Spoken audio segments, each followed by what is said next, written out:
niyo po ba may makukulong pang magnanakaw? Hangga't magnanakaw ang nakaupo, kahit next year, walang makukulong. Paano niyo naman po nasabi yan, tatay? Imbis kasi naunahin yung mga flood control, ang gusto pa nila yung Dolomite Beach ang pag-usapan. Ayaw niyo po ba sa nakaupo ngayon? Hindi naman sa ayaw, anak. Hindi na kasi maganda ang ginagawa niya, nakakahiya na sa ibang bansa. Naiinis po ba kayo? Hindi naman, sa kanya naman yun eh, sarili niyang buhay yun kung saan niya gusto siyang makilala ng mga tao. Alright mga kapatid, syempre ang reaction video na ito wetid sa inyo ng... Kung gusto nyo naman ng mura na at mabilis na internet, nandito na ang Fiber ni Juan. Maaasahan, kaya tawag na. Baka meron na sa inyong lugar ang Fiber ni Juan. Alright, maraming salamat sa Fiber ni Juan. Napakabilis at ang mura-mura pa. Eto na nga, may update po tayo. Galing ito sa ating Pinas News Uncover. Ang title ay Booking Ka Na. Marcoleta Binisto si Lacson takot kay Gutesa. Ano bang kinakatakot nyo sa Marin na yon? Siguro hindi nila napagandaan yung pagdating ni Marin no? Kaya biglang tigil talaga yung hearing. At halatado na, kitang-kita naman na ng taong bayan na bakit malapit na biglang itinigil nyo pa. No? Alright mga kaibigan, i-play na ho natin anong meron dito. Mag-update po tayo patungkol kay Gutesa. Kasi mukhang natatakot sila kay Gutesa eh. Imbis na yung tinutukoy ni Gutesa, yung dapat nilang imbestigahan, parang ang kakasuhan pa ata si Gutesa. Wow! Diba no? Okay, tuloy ho tayo mga kapatid.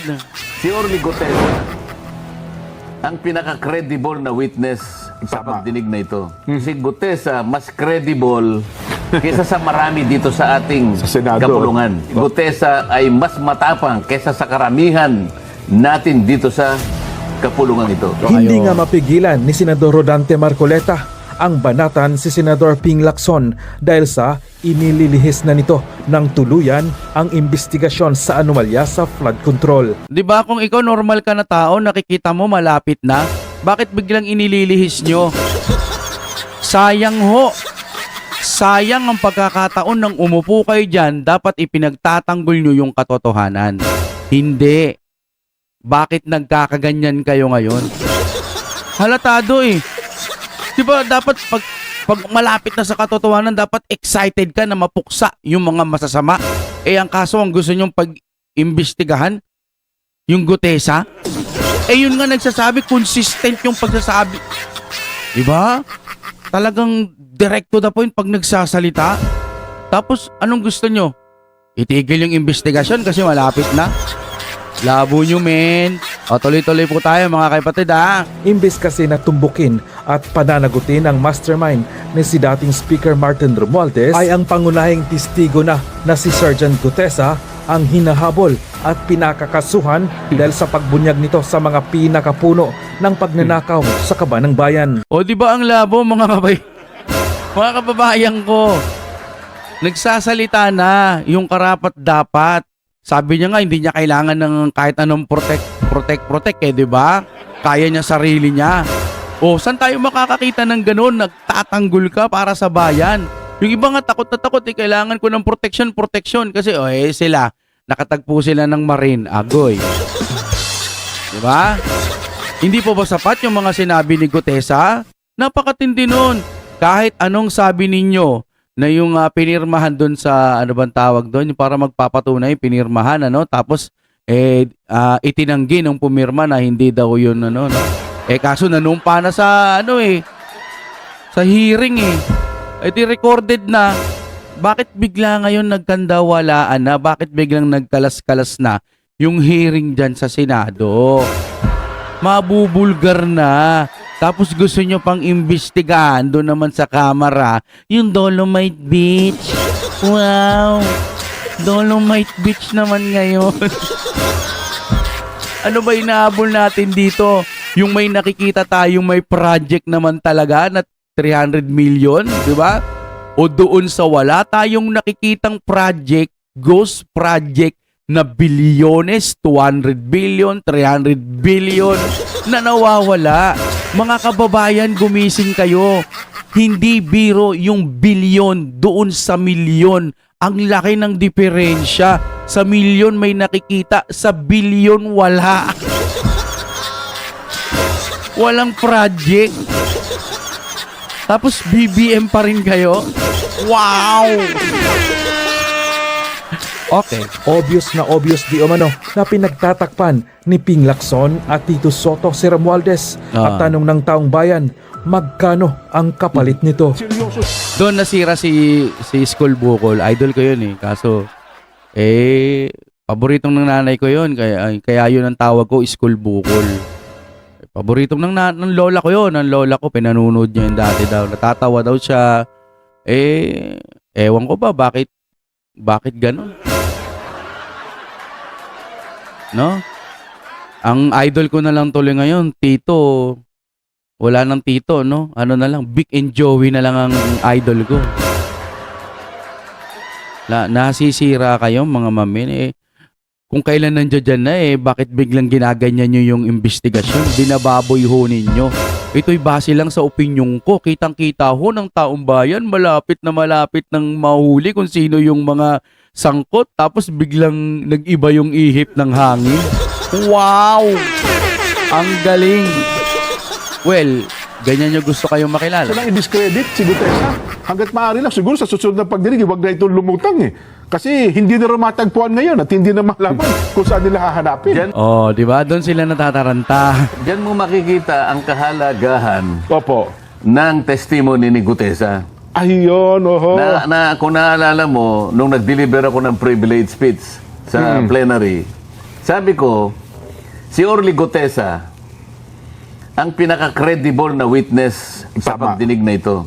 Ang totoo niyan, sabi ko, sa aking palagay, si Gutesa mas credible kaysa sa marami dito sa ating Sa Senado. kapulungan. Opo. Sinabi ko yun. Opo, napanood ko po yun. At sa aking palagay, si Gutesa ay mas matapang kaysa sa karamihan natin dito sa kapulungan ito. Oho. Kaya ganun na lang ang ginagawa nila. Kung makikita mo, lahat ay nagsisikap. Itong Opo. mga taong ito, Oho, nagsama-sama sila. Inahanap nila ngayon si Gutesa. Si Gutesa na pagandaan niya na. Para sa ganon, i-discredit nila. Oho. Dahil dito sila natakot eh. Sabi ko nga sa'yo, napaka-credible ng kanyang Testimonya. testimony. Opo.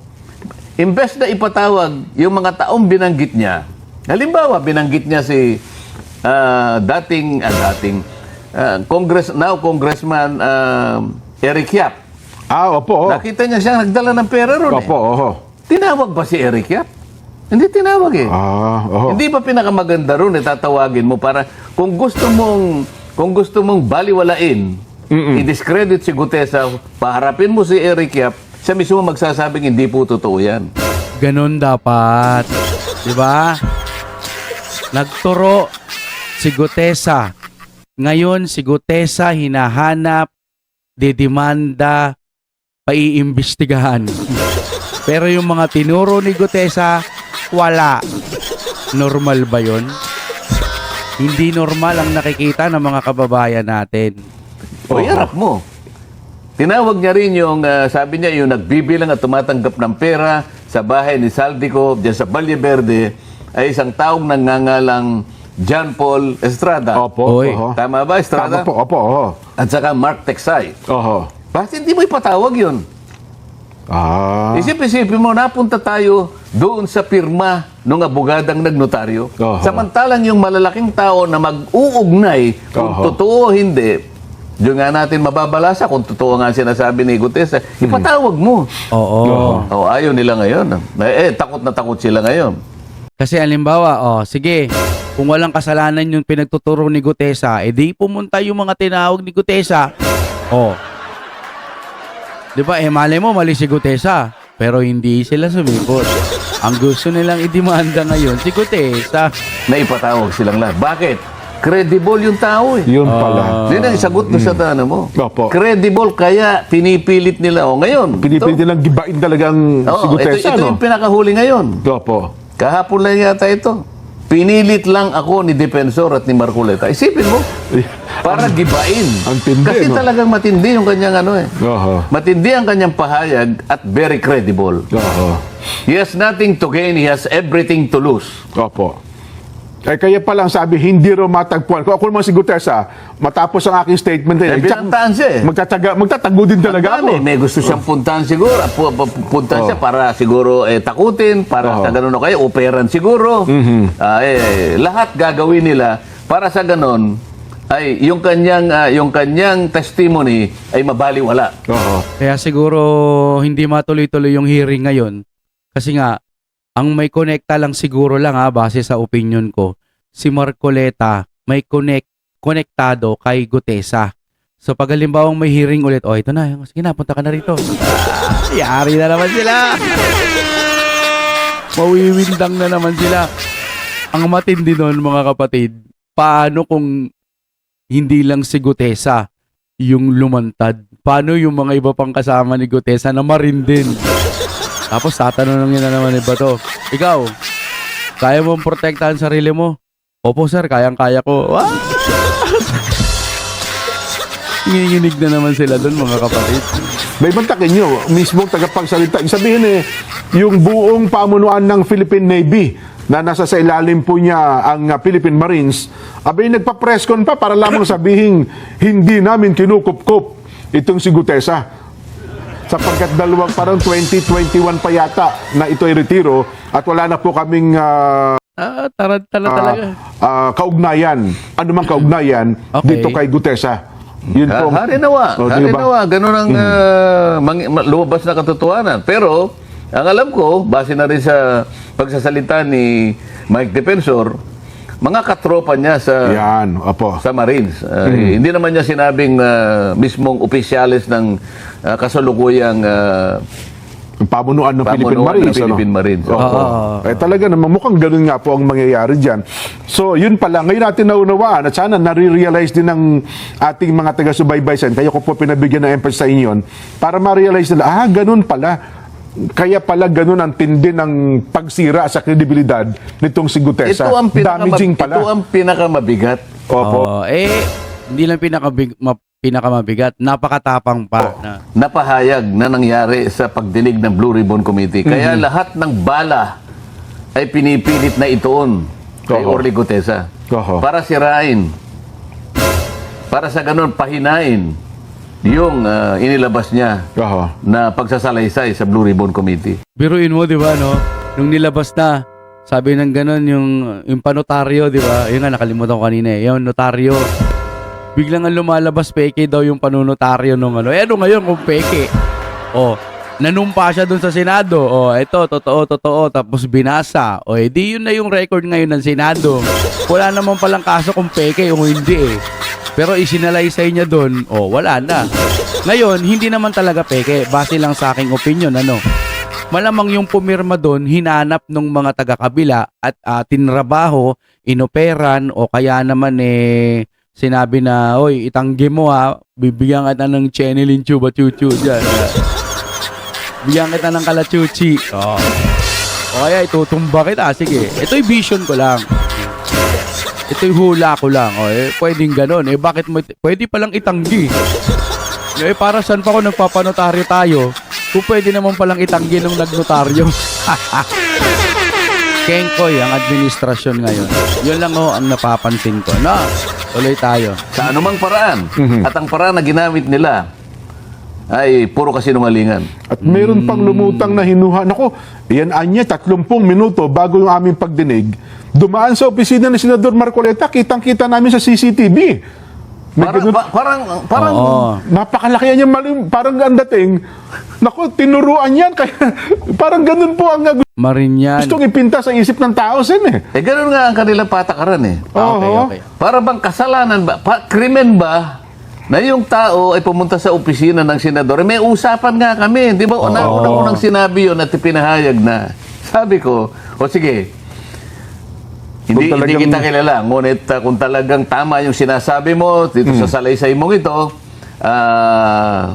una, panotaryo mo. Sana para ganap kong mapaniwala na talagang yun ipon sarili ko lang naman dyan. Opo. Kesa naman sa parang wala man lang notaryo. Alam mo naman sa natin. Abogado, sa practice niya po yan. Notaryado yan. At least, yung draft mo ay na-convert into a public document.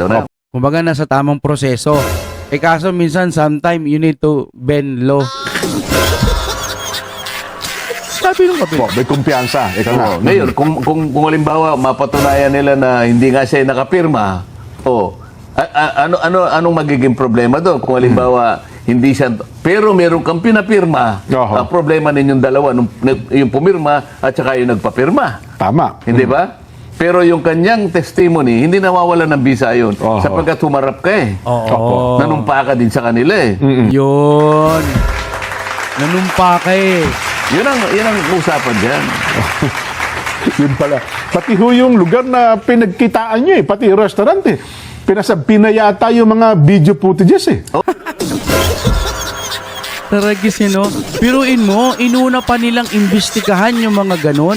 Inuna pa nilang trabahuhin yung mga ganon kaysa doon sa itinuturo ni Gutesa. Diba?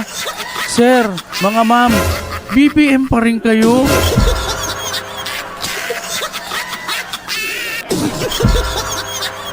BBM pa rin kayo. Wala na pa kayong utak? Konti lang naman ang gagamitin mong utak dito eh. Ayaw nyo pa? Mahirap kasing tanggapin. Ako, pag may mali ako, ay oo nga, mali ako siguro. Ganun ako eh. Inaamin kong bobo ko sa ganitong pagkakataon.